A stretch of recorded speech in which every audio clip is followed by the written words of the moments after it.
Irmãos, boa noite. Vamos dar início a mais um culto, de louvor e honra e glória ao nome do Senhor.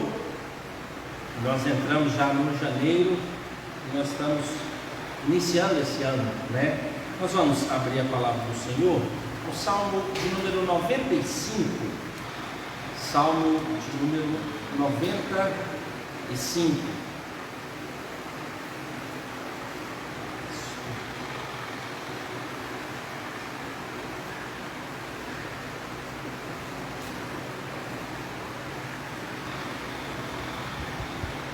Vamos ficar em pé, irmãos? Vamos fazer a leitura juntos. São 11 versos, 20, convite a louvar ao Senhor. Vamos juntos? Leiamos. Vinde, cantemos ao Senhor com júbilo, celebremos o rochedo da nossa salvação.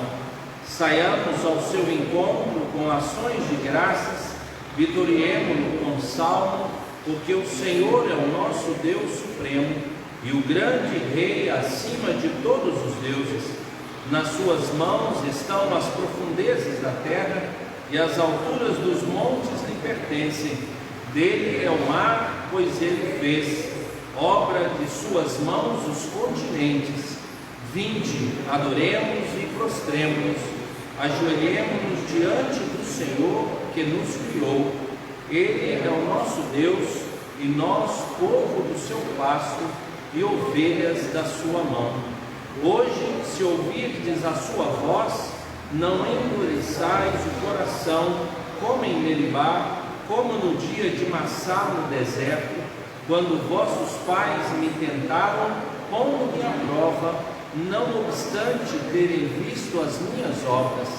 Durante 40 anos estive desgostado com essa geração, e disse: é povo de coração transviado, não conhece os meus caminhos. Por isso jurei na minha ira, não entrarão no meu descanso. Os irmãos podem assentar-se. Irmãos, o hino de número 3, do nosso hinário, gostaria que você pudesse abrir aí.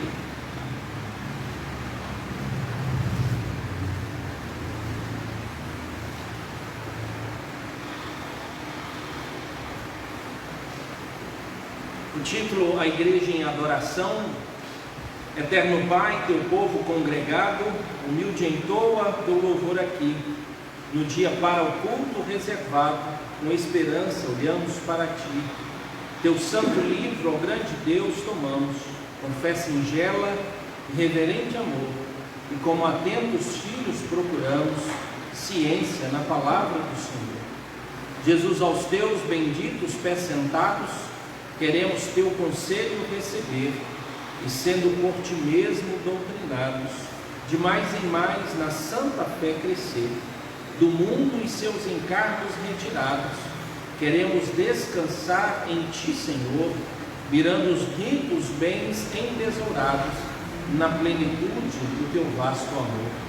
Ensina aos teus, Espírito divino, dissipa as trevas destes corações, e com a luz do teu celeste ensino, vem aclarar as santas instruções.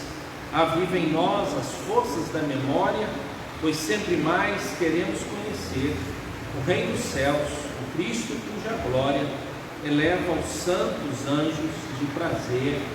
Amém. Esse hino é verdadeiramente uma oração, um pedido a Deus que esteja presente na pessoa do Pai, na pessoa do Filho e na pessoa do Espírito Santo. Nós vamos orar. Convido aqui à frente que possa estar aqui conosco, nosso irmão Sadi, viesse aqui à frente para poder orar, clamar ao Senhor pelas nossas vidas, agradecer pelo dia e pedir o direcionamento dele nessa noite sobre nossas vidas.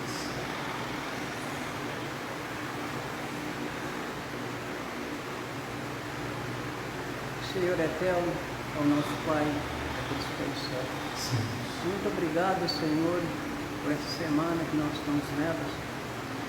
Muito obrigado, Senhor, pelo nosso tempo que temos passado, pela nossa luta. Sim. O Senhor, ó Pai, estende tua mão soberana, poderosa, e dá para nós a paciência e a sabedoria, ó Pai. Sim. E nesse momento, Senhor, somente tem que agradecer o Senhor por tudo que tem feito na nossa vida. E nesse momento, Senhor, agradecer o Senhor, cada um, ó Pai, que entrou em tua casa. Sim. Cada um, ó Pai, que entrou aqui, sabe que mais edificado, ó Pai, com mais conhecimento da tua palavra. Amém, Senhor. Abençoa o Senhor todo certo, na forma de trabalho. Que não fala de si mesmo, mas usado pelo seu Santo Espírito. Ó Pai, trazer para nós aquela mensagem de acordo com as nossas necessidades. Amém, Senhor. E abrir nossa mente, nosso coração, Senhor. Sim. Nós poderíamos aprender mais e mais Sim. da tua palavra. Amém, E Senhor. nesse momento, fica conosco, ó Pai, no restante dessa noite, ó Pai. Perdoa o nosso sábio, Pai de amor, perdoa os nossos pecados. Ó meu Pai de amor, essa que nós te peço em Senhor Jesus. Amém. Amém, Senhor. Amém. Irmão, Salmo de número 62, verso de número 5. Salmo de número 65, 2, ao contrário. Nós vamos ler somente esse verso. Salmo de número 65, verso de número 2.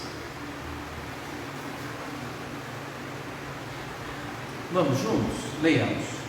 Ó tu que escutas a oração, a ti virão todos os homens. Irmãos, Deus é merecedor de toda honra, de toda glória, e só a Ele, nós devemos direcionar, as nossas orações, clamar somente a Ele, pois Ele é conhecedor de todas as realidades. A gente tem orado, clamado por muitos irmãos. A cada semana, às vezes a gente está direcionando as orações a outras famílias, algumas famílias passando algumas dificuldades, venceram, outras que ainda permanecem. Então a gente vai relembrar algumas aqui para a gente colocar diante na presença do Senhor. Nosso irmão Sadi, no domingo, recebeu a notícia do falecimento de um dos irmãos dele, o Geraldo. Nós estivemos orando aqui. E a gente vai orar pela família, A esposa dele já é falecida, então pelos filhos e pelos netos, E também pelo nosso irmão Sadi, pedindo a Deus que esteja abençoando, Nós temos orado por algumas famílias, irmãos, que estão em tratamento de Covid, A Érica, o Flávio já estão indo para o período, já tempo de quarentena, mas ainda em tratamento, Hoje a gente foi pedido oração também, O Neubert foi confirmado, que ele está com Covid, sintomas, de Covid. Então a gente vai orar pela Lara, pela Valéria também, pedindo a Deus, por aquela família, Deus esteja cuidando. Eles estão já de quarentena, nesses dias aí que já são necessários. Eu acho que dos irmãos aqui da igreja que confirmaram, a gente poder orar. A Ronilson pediu que a gente orasse pelo João Paulo. Eu ia falar João Pedro. João Paulo, que está com uma infecção intestinal, fez tratamento e tudo, está acompanhando. A gente vai estar orando, colocando na presença do Senhor e pedir a Deus que possa cuidar dele também. Nós tivemos, e ainda temos, a nossa irmã Eva, a mãe do Taíte. Ela continua internada, mas o quadro agora bem melhor do que estava antes, Ela continua entubada, mas sem respiração artificial, e agora um tratamento de tuberculose, que é algumas sequelas. Então está sendo a necessidade nesse momento, na vida dela, A mãe do nosso irmão presbítero Valci também continua internada. A gente vai continuar em oração, pedindo a Deus que possa cuidar, desses irmãos. Outros irmãos, da nossa região estiveram internados, mas já receberam alta, o reverendo Jorge, o reverendo Luciral. Todos eles agora estão falando das sequelas, o cansaço, e aquele pós esse período de quarentena, Porque chegou a quarentena, a pessoa está liberada, mas a maioria tem falado, né, de algumas sequelas, dores, cansaço, questão pulmonar, né, paladar. Tem gente que até hoje, já com 2 meses, o paladar ainda não voltou, o olfato ainda está prejudicial, né? E a gente já está orando, né, por alguns pastores em Valadares. Pelo menos 5 pastores próximos a mim, né, confirmaram Covid mais recente, né? 2 estão internados, né, e 3 com sintomas, né, sentindo algumas dores, alguns sintomas desses aí mais dolorosos, e a gente vai estar orando, né? Tem algum irmão aqui, alguma situação assim, para a gente poder também orar, ou familiar? A gente aproveitar esse momento. Elias?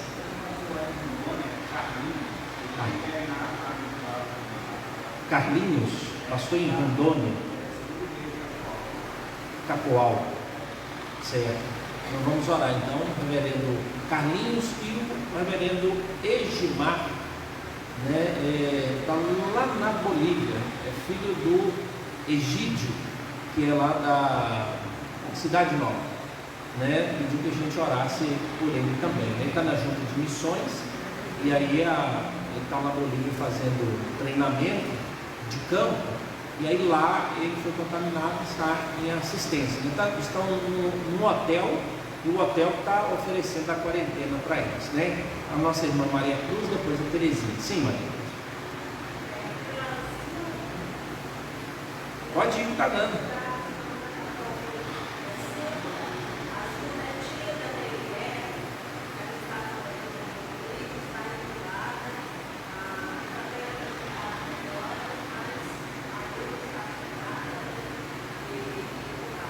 Sim, então a Zilda, tia da Meirielle, a gente vai estar orando. Terezinha,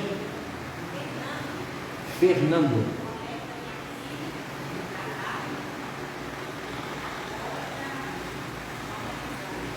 Mais tranquilo. Então tá, agora com o Fernando, né, colega de trabalho da filha da Terezinha. Deixa eu pegar lá Juliano e depois a irmã sempre da Zélia. É porque eu tinha uma outra vez chamada Zeila, aí eu toda hora eu dou uma travada, né? Wesley.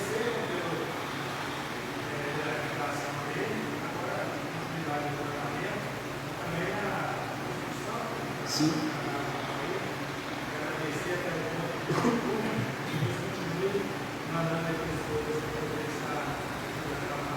Amém.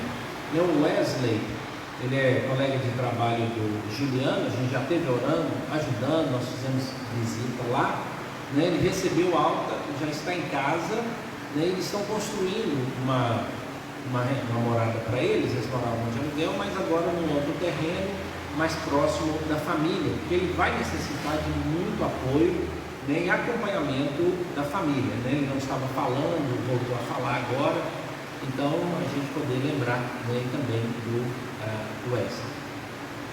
Zélia.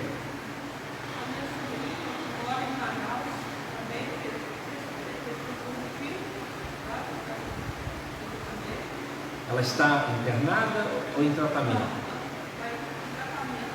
Em tratamento de Covid. Sim.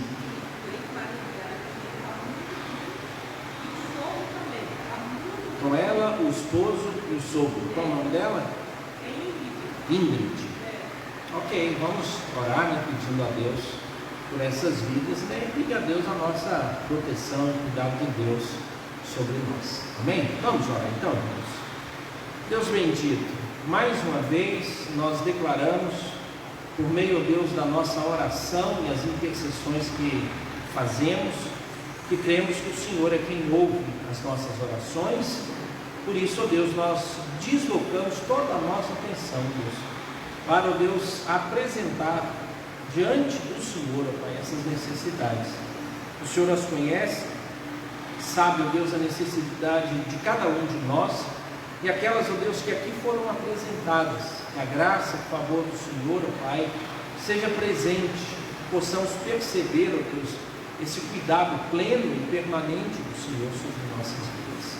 Clamamos, ó Deus, pelos nossos irmãos aqui da igreja, que já foram contaminados, mas têm as suas sequelas, outras brandas, mas algumas mais graves, que o Senhor esteja cuidando de cada um deles. Abençoe também, ó Deus, nosso irmão Neubert, a Valéria, a Lara, a vida, ó Deus, do Flávio, a vida, ó Deus, da Érica. O Senhor esteja cuidando deles, ó Deus, nesse momento de tratamento, nesse momento, ó Deus, de cuidado, Pai, por causa da Covid.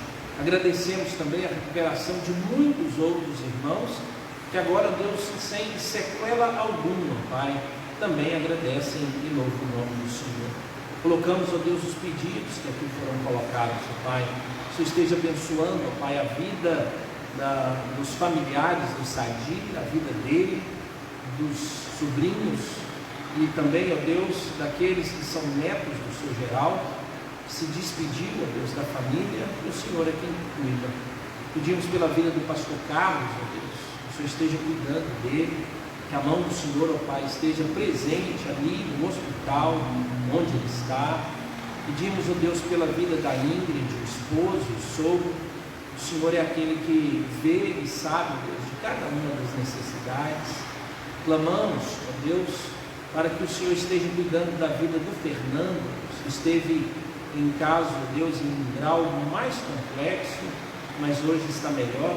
Louvado seja o nome do Senhor. Clamamos pela vida da Zilda.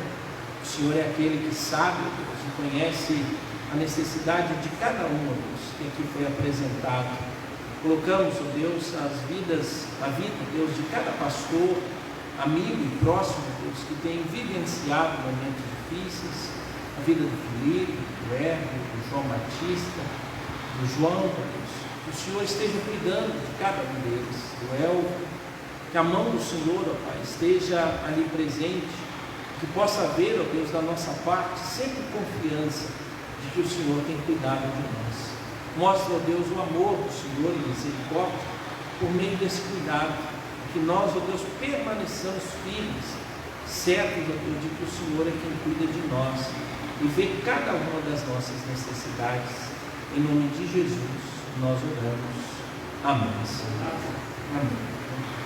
Irmãos, vamos abrir as nossas Bíblias para a nossa meditação.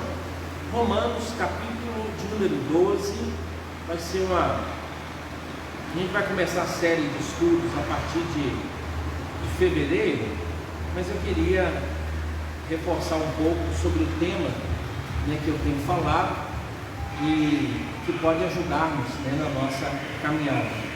Romanos, capítulo de número 12, nós vamos ler o verso de número 11, que vai ser o texto para nossa meditação nessa noite.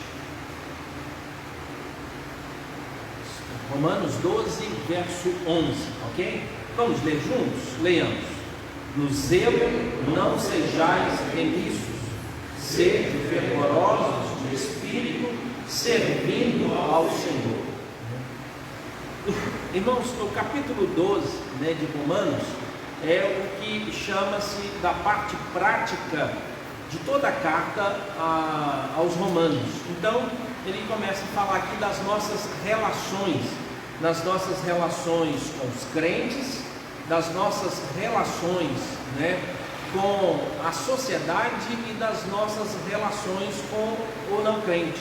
Então ele trata de tudo isso aqui a partir do capítulo 12, entrando no capítulo 13 também. E depois ele fala sobre a nossa vida de tolerância com a vida daqueles que pensam diferente e abordam as questões de vida de forma diferente, mas que não estão errados. Capítulo 14 fala a tolerância para com os fracos na fé, ou seja, eram pessoas que entendiam que algumas práticas eram prejudiciais, e o apóstolo Paulo diz então que devia ter paciência com essas pessoas, deveria ensinar, mas deveria também tomar cuidado sobre a questão da liberdade. Ele diz que a liberdade, a caridade precede a liberdade, ou seja, você é livre para amar, então você é obrigado a amar, mas a única liberdade que você acaba adquirindo com isso, automaticamente, é a liberdade de amar. No texto aqui aparece o termo caridade, Mas o capítulo 12, do verso 9 até o verso de número 21, existe um título aqui que nos induz a algumas recomendações. E é isso mesmo, o apóstolo Paulo começa a apresentar como é que as pessoas deveriam viver, mas tudo isso rodeado ou circundado por um pensamento que está no verso de número 9. Ele diz: o amor seja sem hipocrisia, detestai o mal, apegando-vos ao bem. Então tudo que ele vai dizer do verso 9 até o verso 21, ele está fazendo um contraponto entre bem e mal, como você deve tratar as pessoas, como você deve tratar as coisas de Deus, como você deve viver, E o que rege aqui é esse amor sem hipocrisia. Então a ideia do amor sem hipocrisia é do amor falso. Não amem de forma falsa. Por que ele fala isso? Ele explica isso porque do verso 1 até o verso de número 8, ele deixa muito claro que agora a nossa mente mudou, o nosso coração mudou.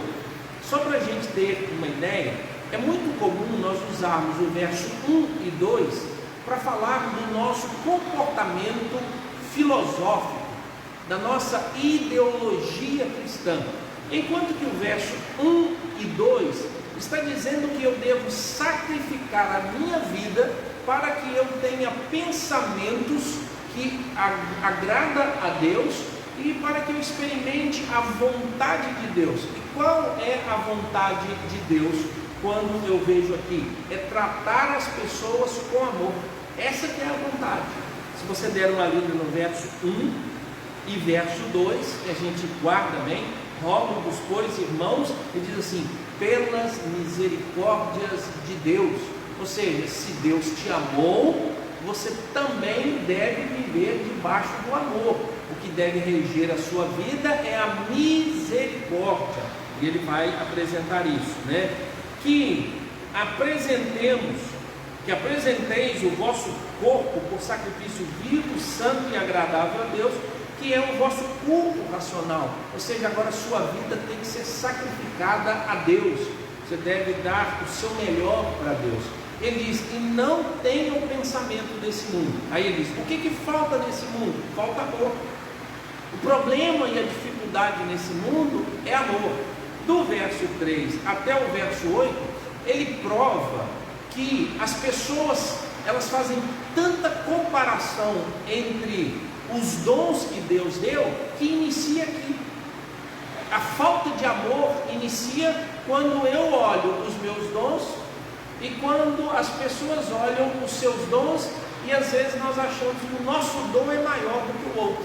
Por exemplo, Paulo está dizendo para os crentes lá, ele diz assim: eu estou me chamando de apóstolo não é porque eu quero, porque eu não fiz parte dos 12, e vocês poderiam não me respeitar, mas eu queria dizer que foi Deus quem me deu, e eu não me acho melhor do que ninguém por causa disso, e que também ninguém, ao receber um dom, se acha pior do que os outros, mas pelo contrário, que cada um exerça o dom que recebeu.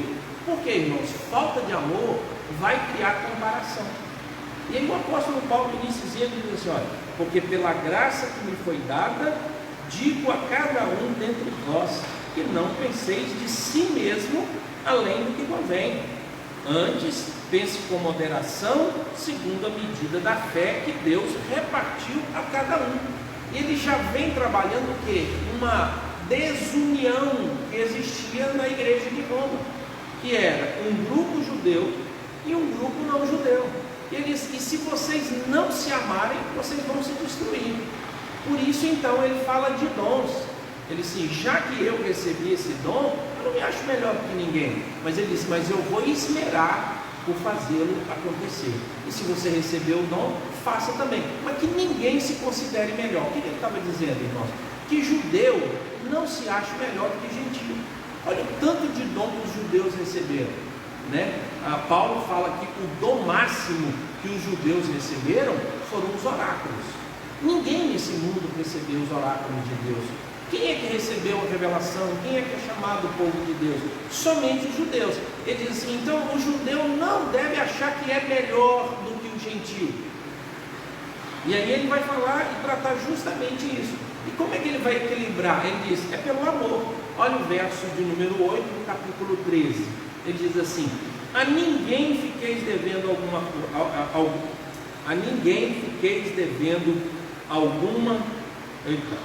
a ninguém fiqueis devendo coisa alguma, exceto o amor com que vos ameis uns aos outros, pois quem ama o próximo tem cumprido a lei. Por isso, não adulterarás, não matarás, não furtarás, não cobiçarás, e se há qualquer outro mandamento, tudo nessa palavra se resume: amarás o teu próximo como a ti mesmo. O amor não pratica o mal contra o próximo, de sorte que o cumprimento da lei é o amor. Então, irmãos, quando nós pensarmos em Romanos 12, 1 e 2, e aí automaticamente a gente quer pensar em culto, Paulo não está falando de culto, Paulo está falando de comportamento, que na verdade é o culto a Deus, é o modo. Então é lógico que você vai querer fazer a vontade de Deus, e para você fazer a vontade de Deus, você não pode se amoldar às coisas desse mundo, você deve ser moldado pelas coisas do Espírito, e Ele que vai conduzir você, e aí então você vai fazer aquilo para o qual você foi salvo. Por quê, irmãos? Porque na carta, Paulo, quando escreve para resolver um problema teológico. Qual é o problema teológico? Judeu é mais importante do que gentio? Aí ele diz, diante de Deus, não. Primeiro, porque o gentio está destituído da glória de Deus, porque ele não sabe nada de Deus, e ele vive contra Deus. Mas Deus colocou os judeus na mesma condição. Todos estão destituídos da graça de Deus. Qual é o modo de resolver? O gentio tem que acreditar no Messias. E os judeus? Se os judeus não acreditarem no Messias, nada. Eles não são melhores do que os gentios, não? Mas e o tanto de coisa que já recebeu? É por isso mesmo. Por falta de conhecimento.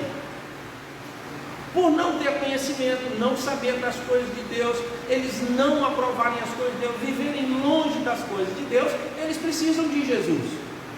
E os judeus? Excesso, abuso de conhecimento. Eles conheceram tudo sobre Deus, mas não aceitaram o Messias, não receberam o Messias. Então, por isso, porque eles não aceitam o Messias, tanto os judeus quanto os gentios estão destituídos da glória de Deus. Mas, se eles crerem, resolve a situação. Por isso que o apóstolo Paulo diz assim: como ouvirão se não há quem pregue? Quem é que vai pregar esse evangelho? Aí ele diz, os judeus estão ouvindo esse evangelho, são indesculpáveis.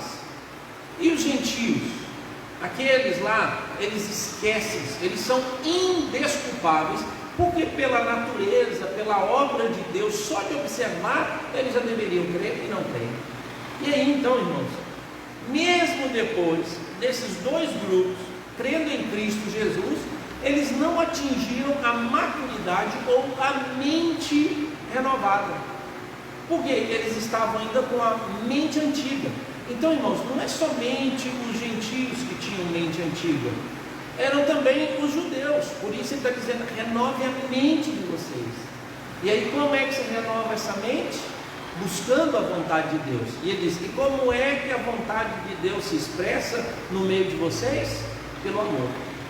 Se vocês se amarem, vocês vão mostrar que tem mente renovada. Se vocês entenderem que é amor, e vocês estão tendo um problema nisso, vocês já entenderam que tanto judeu quanto gentil era para ir para o inferno, mas a graça de Cristo alcançou vocês. Então agora vocês têm que se acertar, não vão ficar desunidos. Mude a mente de vocês, mude a mente. Então, irmãos, isso não é para um culto certo. Porque antes eu era da Umbanda, agora eu sou evangélico, eu faço tudo certo. Não, porque eu era romanista e tudo, agora eu faço tudo. Ele não está tratando disso. Ele está falando o seguinte, que a mente dessas pessoas não devem se conformar com o comportamento mundano. E qual é o comportamento mundano? É falta de amor. Por isso ele vai iniciar: o amor seja sem hipocrisia. E aí ele fala: como é que você resolve um problema com o seu inimigo? Existem dois modos. Capítulo 9 ao 21 vai falar sobre isso. Então existem dois modos de você resolver um problema com o seu inimigo. O primeiro é matá-lo. Não é? Você tem um inimigo, você mata ele, e ele deixa de ser seu inimigo. Só que o apóstolo pode dizer: mas você não pode matar, não pode depender de vós. Não pagueis o mal, não pagueis o mal com mal, mas pagueis o mal com bem. Ele está dizendo: não mata, não é para você matar, é para vocês conviverem. Ele se transforma ele em seu amigo, perdoa ele, aproxima dele. Essa é a ordem, é aqui que está. Ele diz assim: então aprendam a viver. E aí ele vai dando essas dicas. A primeira: o amor seja sem hipocrisia, detestai o mal, apegando-vos ao bem. Ou seja, parem de odiar-se. Verso 10: amai-vos cordialmente. Então parece que existe modo de amar sem ser de forma cordial. Cordial está de coração, né? A palavra cardíaco, né? Só que o termo aqui é amai-vos das tripas. A ideia é essa, sim. Porque a ideia do amor você pode declarar, mas não precisa sentir. Diz assim: não, eu te amo e tal. Mas ele está dizendo assim: ame lá no fundo do seu coração. Mas onde é que é o fundo do nosso coração? O fundo do nosso coração, na verdade, quando o texto está dizendo aqui, ele sim é um amor entranhável, é um amor que vem de dentro. Aí a gente olha aqui, o coração funciona, né?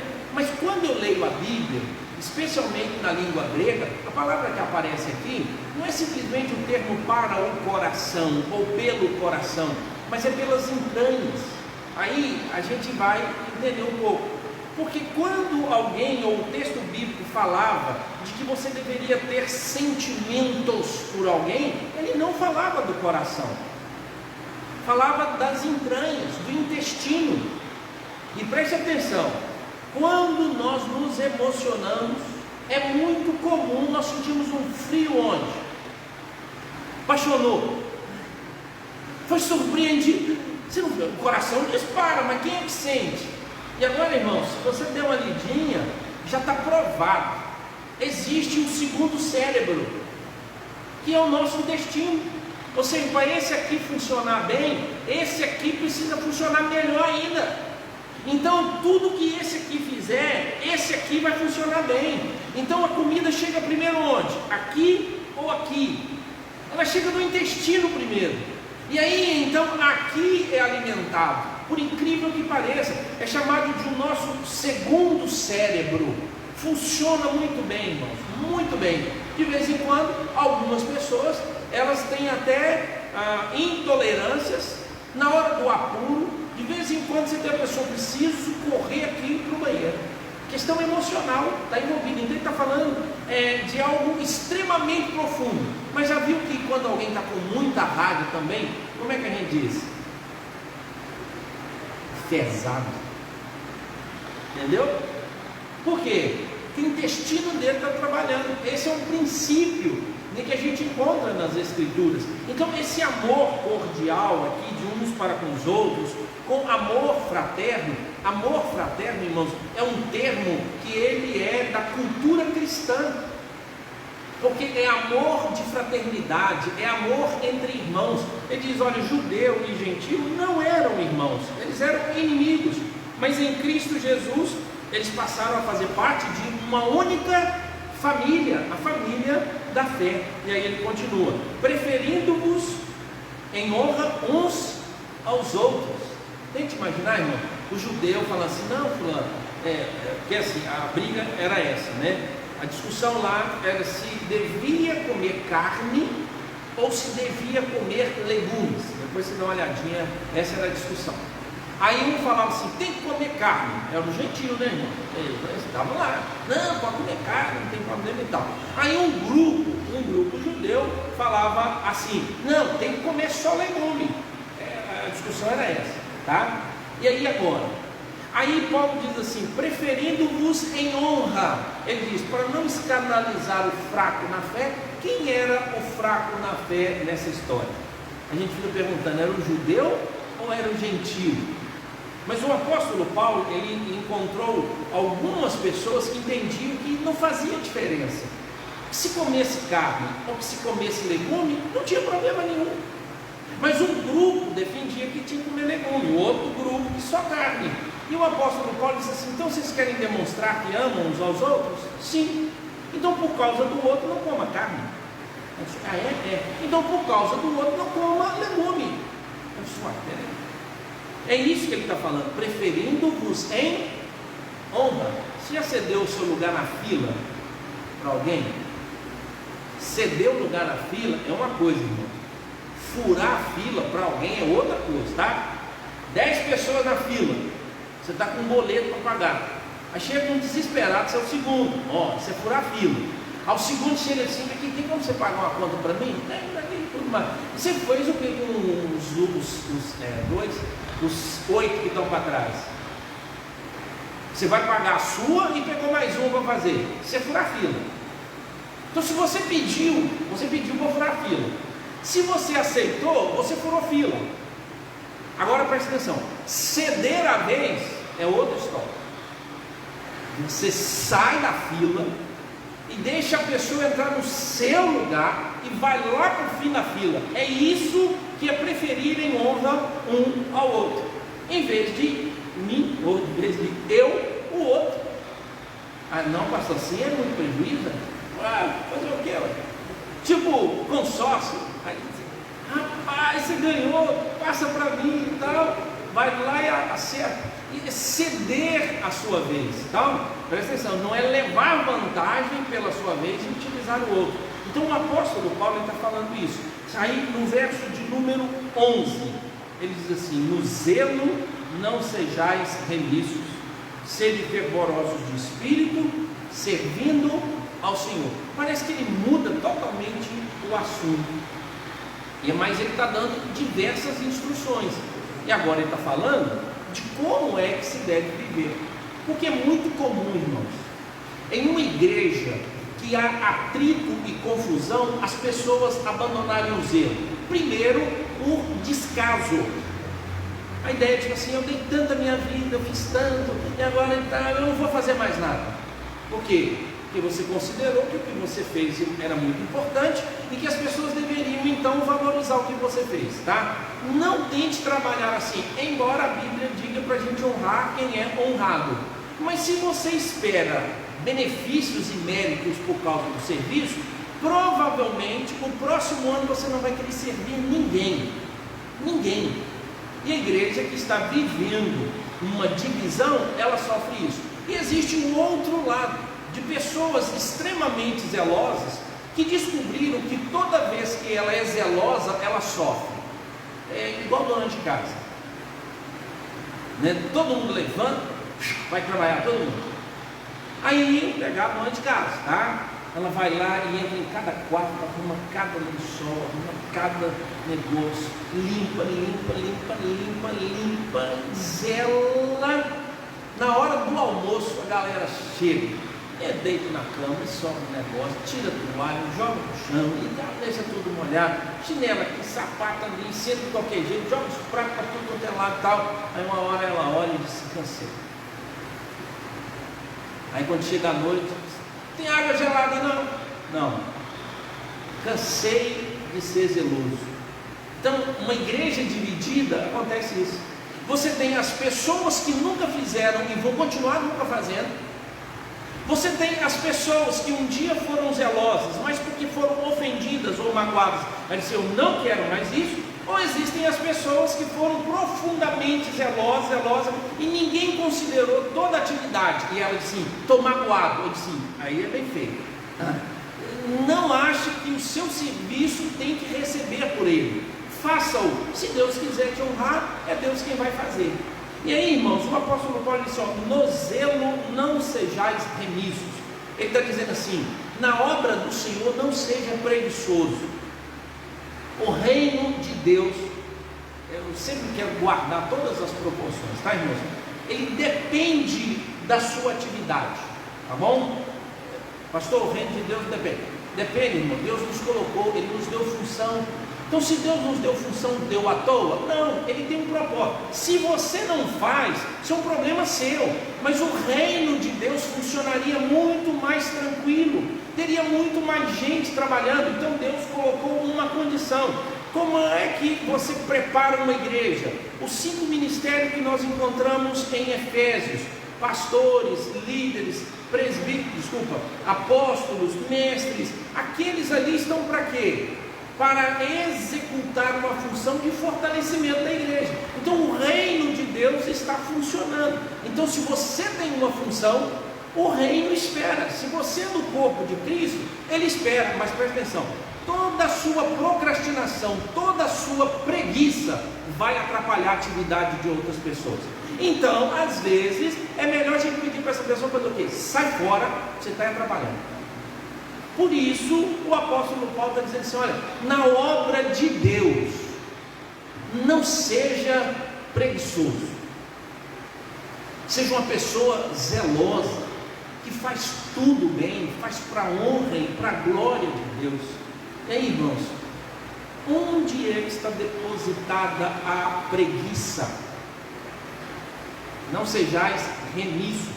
Remisso aqui é a mesma palavra para remir, para aproveitar. Ou seja, você pode aproveitar o tempo, mas você pode empurrar e procrastinar. Tudo isso você tem para fazer. E aí então o remisso vai ser aquela pessoa que vai deixando as coisas acontecerem e tal. Por isso que a tradução na King James fala em preguiça. E quando a gente lê, né, os pais da igreja, ou a turma do período escolástico, ou seja, é a turma que vivia mais em mosteiro, ali no 5º século, no 4º século, 5º, 6º, até o 9º século. Esses homens eram estudiosos e eles falavam sobre a assídia. A assídia é uma doença espiritual, ela não é uma preguiça de cansado. Sabe aquela preguiça de cansaço, irmão? Faz bem. Você chega em casa, você pede, tipo assim, me dá 1 hora, só para eu fechar o olho aqui no sofá, só para eu relaxar. Aí você liga a televisão e fala: não desliga não, parece que eu estou dormindo e roncando, mas eu estou ligado. Se você desligar, vai acabar com o meu descanso. Sabe aquele minutinho depois do almoço, está tudo pronto, deixa eu dar uma descansada, depois de uma viagem longa, é normal o cansaço pedir-nos uma pausa. Agora, irmãos, aqui falta de zelo não tem nada a ver com a preguiça de cansaço. Nós nunca estaremos cansados, irmãos, da obra de Deus. Preste atenção, conte aí todas as vezes que você disse que estava cansado de fazer alguma coisa na igreja. Preste atenção, você está cansado de outras coisas e não de trabalhar para Deus. Preste atenção, é o seu trabalho que toma muito tempo, as suas outras. Nós, irmãos, trabalhamos muito pouco para Deus. Nós nunca deveríamos dizer que estamos cansados de trabalhar para Deus, porque o trabalho do Senhor não nos cansa. Não existe cansaço nesse trabalho. Ninguém que viva todos os dias estou fazendo. Todos nós sabemos que nós estamos aquém, mas muito aquém daquilo que deveríamos e poderíamos fazer. O zelo é o seguinte, é a força motora para a gente poder lançar fora até o cansaço. Quando você encontra uma mãe abdicada e ela vê o filho fazer 1000 coisas, e aí ela diz: eu preciso. E às vezes ela passa dia e noite cuidando do filho, e alguém pergunta: você está cansado? Estou. Mas você vai abandonar? Não. Ela não reclama do cansaço de cuidar dos filhos. Ela fala assim: eu estou cansada, mas não cansada de cuidar desse menino, não cansada de cuidar do filho. É um cansaço natural que o corpo experimenta. O zelo é diferente, irmãos. O zelo é que mesmo quando cansados, a gente consegue ir além. Então o zelo não está associado à atividade. O zelo está associado à honra. A honra. Então, irmãos, quando algumas pessoas não cumprem os seus compromissos, e a informação estava muito cansado. Não perde viagem porque está cansado, não deixa de receber salário porque está cansado, não deixa de ir no aniversário de uma pessoa querida porque está cansado. Mas se for obra de Deus, aqui, gente, hoje não vai dar para eu ir não, cansado. Alguém podia, eu falei assim, mas não tem ninguém. Eu falei assim, se vira aí, dá um jeito. Eu já ouvi, mano, se vira. Então preste atenção, não é atividade da igreja, está ligado à nossa honra, como nós queremos. E o perigo, irmãos, é que a preguiça pode não ser um cansaço simples, mas a preguiça estará associada a uma doença espiritual, causada pelo quê? Olha o segundo verso: sede, fervorosos de espírito. Então a preguiça está associada ao não se interessar pelas coisas de Deus. Aqui o termo, que vai aparecer para nós, sede, fervorosos. Então todo mundo sabe que fervor está ligado ao aquecimento, está ligado à atividade. Então você consegue aquecer as coisas. Então você liga lá no fogão e põe uma água, e quando ela estiver aquecendo, fervendo, ebulindo, diz lá, está fervendo. A ideia é essa. Então, irmãos, vê se não é a mesma coisa: zeloso e não preguiçoso, fervoroso de espírito. Ou seja, a alma está preguiçosa. Então a frase, essas duas frases, dizem a mesma coisa, só de um modo diferente. Quer a prova disso? Qual é a última frase?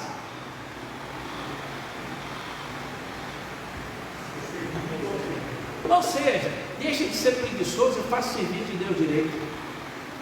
Está pronto. Servir aqui, irmãos, é cultuar a Deus, é adorar a Deus. A ideia é essa. Então, irmãos, quando é que você percebe que uma pessoa não é zelosa e nem fervorosa? Quando a obra de Deus, o reino de Deus, as coisas de Deus não são mais importantes para ela. Ela não tem interesse em agradar a Deus, independente da função que ela tem na igreja. Independente. Não depende do cargo que você tem na igreja. Depende de que você adore ou não verdadeiramente a Deus. E como é que a gente começa a perceber isso, irmãos? Primeiro, a ausência nas atividades e na comunidade. Pode observar, toda pessoa que está vivendo essa preguiça, essa mornidão, ela se ausenta da comunhão da igreja. E você marca isso pelas reuniões. Então, irmãos, eu não tenho dúvida nenhuma que muitos irmãos não estão vindo à reunião na igreja. Ora é porque as crianças não estão tendo atividade, ora porque está um pouco lá resfriado e tudo. Mas deveríamos então perguntar se a ausência nas reuniões não é porque não tem coronavírus. Não é pelo coronavírus. É porque com o passar do tempo a fé ela esfriou, o zelo está indo embora. E aí então é fácil dizer que o motivo de eu não vir é porque tem que fazer inscrição. Eu cansei de fazer inscrição. Ai, irmão, se fosse para ganhar R$1.000, carnê do baú, quantas vezes o senhor mandou cartinha, escreveu lá, ligou para ganhar um carro? É só isso. Só isso. Dá para fazer até mais culto, mas tem que lotar. Tem que chegar a hora e dizer, pastor, depois que encheu, mais 50 pedidos para estar. Vai estar junto. Então, irmãos, a gente marca isso. Quarta-feira nós reunimos, sexta-feira, domingo de manhã, domingo à noite. É uma marca. Você pode, e presta atenção, quando você se converteu, o maior prazer que você tinha é o quê? Ir às reuniões, participar dos cultos e contar com o povo de Deus. É incrível. É incrível. E o inverso vai acontecer, irmão. Nós não estamos cansados das coisas de Deus. As coisas de Deus não nos cansam. Nós estamos cansados de nós mesmos. A frieza espiritual, a falta de zelo. Ou seja, o não fazer o espírito, o ânimo, enternecer, dizer assim, é isso mesmo que eu quero. E a gente deveria criar essa disposição, preparar. Então, se é domingo, eu começo a preparar no sábado. Se é quarta-feira, noite de estudo bíblico, eu revejo a minha agenda. Uma moça precisou fazer fisioterapia e as reuniões da igreja eram terça e quinta. E o único dia que a fisioterapeuta podia atender era terça-feira e quinta. E ela disse, pastor, eu precisava de mais. E eu falei, e o que você fez? Eu chego atrasado meia hora, todo culto. Mas eu não deixei de vir às atividades, porque eu sei o quanto é importante, tanto quanto é fazer a fisioterapia. Eu venho direto da fisioterapia para o culto. Não vou para casa, porque eu entendi que é importante. Então preste atenção, as atividades. Segundo, irmãos, a falta de atividade conduz à mornidão lá no particular, porque o público foi afetado. Se o público foi afetado, o particular já está há muito tempo. Se publicamente eu não estou conseguindo fazer as coisas convergir, particularmente eu já estou ruim, mas ruim, porque quem se alimenta particularmente, nasce nele, irmãos, um grande desejo de externar isso publicamente, não por exibição, mas por reunião coletiva, encontro com as pessoas. E lembre-se, irmãos, todas as vezes que eu me afasto das pessoas, preste atenção, daí a pouco eu me afasto de Deus. Que isso, pastor? Irmãos, todos os pregadores, todos os livros que eu li sobre comunhão, primeiro as pessoas reclamam das pessoas, depois as pessoas se afastam de Deus, porque ele acha e entende que como as pessoas não mudam, a culpa das pessoas não mudarem e das coisas darem errada é de Deus. Mas é incrível, todos aqueles que estão dispostos a amar estão mais próximos de Deus. É incrível como eles têm uma paciência com Deus, como eles aprendem. Olha a regra, quando a gente deixa as reuniões públicas, a gente passa a ter um problema com Deus. Sabe por quê, irmãos? Porque a imagem e semelhança dele está aqui. É incrível isso. Dê uma olhadinha, o dia que você estiver mal com as pessoas, você deve participar da ceia. Tem nada a ver. Pastor, não tem, irmãos. Estar mal com uma pessoa não tem nada a ver com participar da ceia. O problema é o seu coração. Aí sim, se você nunca mais quer reconciliar, se você odeia, é outra história. Mas automaticamente, o dia que eu não estou bom com alguém, eu faço o quê? Sacrifico a ceia. E a ceia tem a ver com Deus. Eu faço isso imediatamente. Eu assim, simbólico, né? Automaticamente, a gente deixa de ir ao culto, porque diz assim, é muita hipocrisia eu estar naquele culto e ter esse negócio no coração. Você foi embora do culto, continua com Deus do mesmo jeito. Então lá em casa você está com problema. Preste atenção, é fácil amar a Deus, o difícil é amar as pessoas. Mas a Bíblia resumiu para nós lembra aqui, como é que você prova que ama a Deus? O amor não pratica o mal contra o próximo, de sorte que o cumprimento da lei é o amor. A ninguém fiqueis devendo coisa alguma, exceto o amor, com que vos ameis uns aos outros, pois quem ama o próximo tem cumprido a lei. Aí, irmãos, sabe quando Deus deixa de fazer sentido para nós? Então é isso, não tem mais zelo, não tem mais fervor. No final da história é o quê? Eu não sirvo mais a Deus, não tenho prazer em fazer isso. E aí a gente fica tentando buscar como é que nós servimos a Deus. Aí foi tirado de você a reunião pública, porque você deixou de ser zeloso, passou a ser preguiçoso, não participa de reunião. Aí a pessoa pergunta assim, como é que você adora a Deus e louva a Deus? Ele não encontra de si mesmo, está zerado. Ele disse, como é que está lá a sua leitura bíblica, a sua intimidade, a oração? Preste atenção, irmão. Primeiro sinal de que nós não estamos bem com Deus é que nós subimos das reuniões públicas do povo de Deus. Do povo de Deus. E depois que a gente não quer mais andar com o povo de Deus, a gente tem dificuldade com o próprio Deus. É incrível. Porque, irmãos, tem pessoas que desviam da igreja e daí a pouco desviam-se de quem? De Deus. É incrível como a igreja nos ajuda a caminhar firmes. Então, irmãos, quando você lembrar de servir a Deus, eu quero estar engajado em um local de adoração pública ao nome de Deus. Então, assim, abriu lá, faz inscrição. Me obriguem, irmãos, a fazer 4 cultos no domingo. Me obriguem a fazer. Me obriguem. Pastor, aquele culto de madrugada, culto meio-dia, 3 horas da tarde. Mas se não houver inscrição, eu vou abrir um tempo, 2 horas da tarde, para reunir 4 pessoas. Enquanto que nós temos 200, preste atenção, se o Covid não virou aí assim, tipo, uma muleta para justificar esse esfriamento, essa falta de zelo na nossa vida. Tanto os irmãos que estão aqui, os que estão acompanhando e os que poderão assistir depois. Mas só você pode responder essas coisas. Só você pode responder essas coisas. Vamos ficar em pé, irmãos?